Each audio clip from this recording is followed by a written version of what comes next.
It's Grow TV, where we grow together and learn about God. Hey friends, and welcome to Grow TV. Just reading some of my favorite comics, and wow, I'm beginning to sense a theme.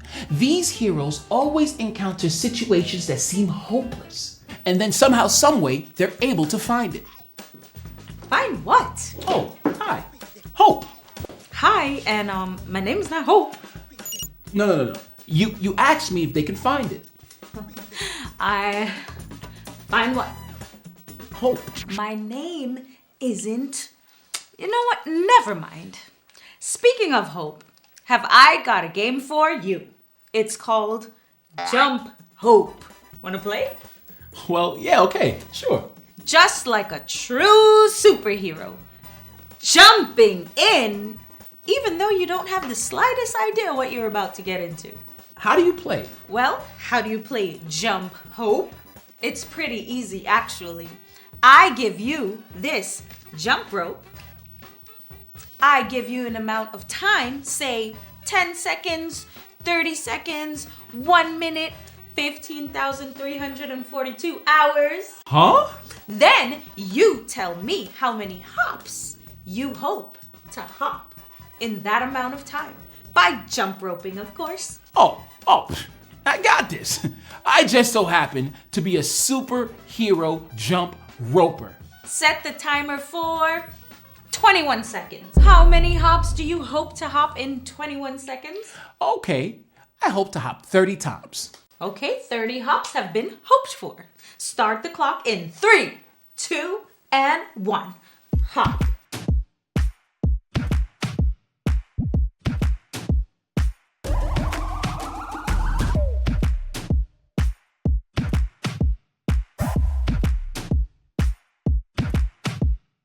Oh, I'm sorry. The hops you hoped for were not hopped successfully. Do you want to play again? I don't know. That did not go how I hoped at all. After that, I'm just not sure I have the hope that I'd hop any differently. A hopper's hope is a hard thing to hold on to, especially when obstacles or hard times arrives. So you've heard of the Ruth and Naomi from the Bible, right? Their story is full of times when they could have given up hope, but they never did. It wasn't for long. It's because God was looking out for them the whole time, right? Exactly. In Ruth chapter 4, we find out just how much God has been watching over them. So the night before, Ruth told a man named Boaz that if he became her husband, he could help her and Naomi in a big way. He could buy back the lands that belonged to Naomi's family and continue the family line. What does that mean? Naomi had lost her husband and sons. Ruth was her daughter-in-law. It was a big problem back then to be a woman out on your own without a family to be connected to. Boaz was the answer to that problem because he was a distant relative. Seems hopeful. But there was another problem. Even though Boaz really wanted to help, there was someone else who was first in the line to be the helper to Ruth and Naomi needed. If this relative decided that he wanted to be the one to buy the land and marry Ruth, there was nothing Boaz could do. Oh no. Oh yes, but don't lose hope. Boaz knew that the closer relative might not want to fulfill all the duties of a guardian redeemer.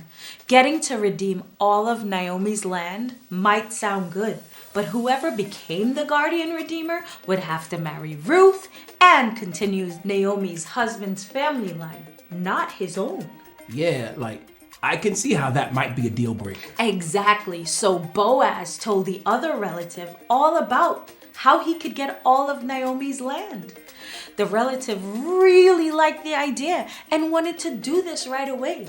Then in Ruth 4:5, Boaz said, "On the day you buy the land from Naomi, you also acquire Ruth the Moabite, the dead man's widow, in order to maintain the name of the dead with his property."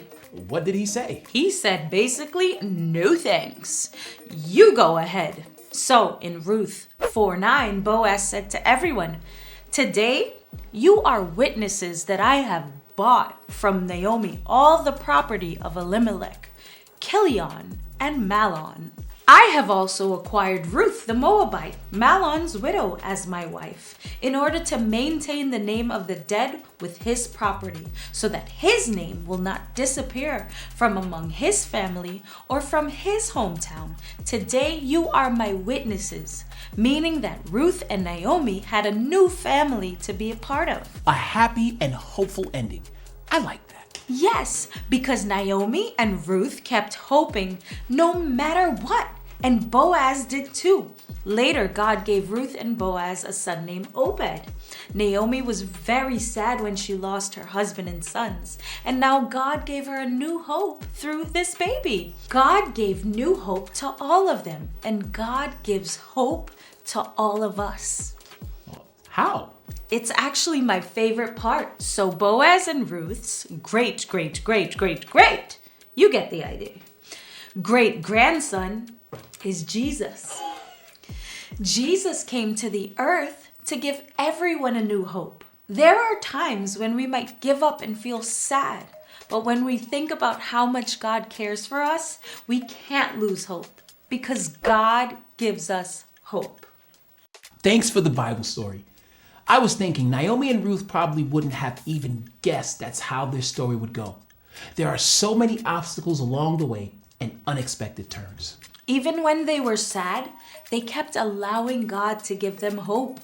And they got through it. Things don't always turn out exactly the way we think they will. Not at all. I remember one time I hoped that a bully would get removed from my class at school. I wasn't sure, but I prayed to God about it. But what I hoped didn't happen.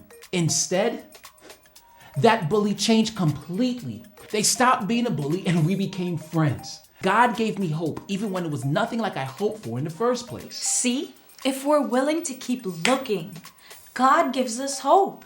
It has been fun hopping with you and hoping with you and learning some Bible stuff. It's always good to learn and grow together. See you next time. Bye.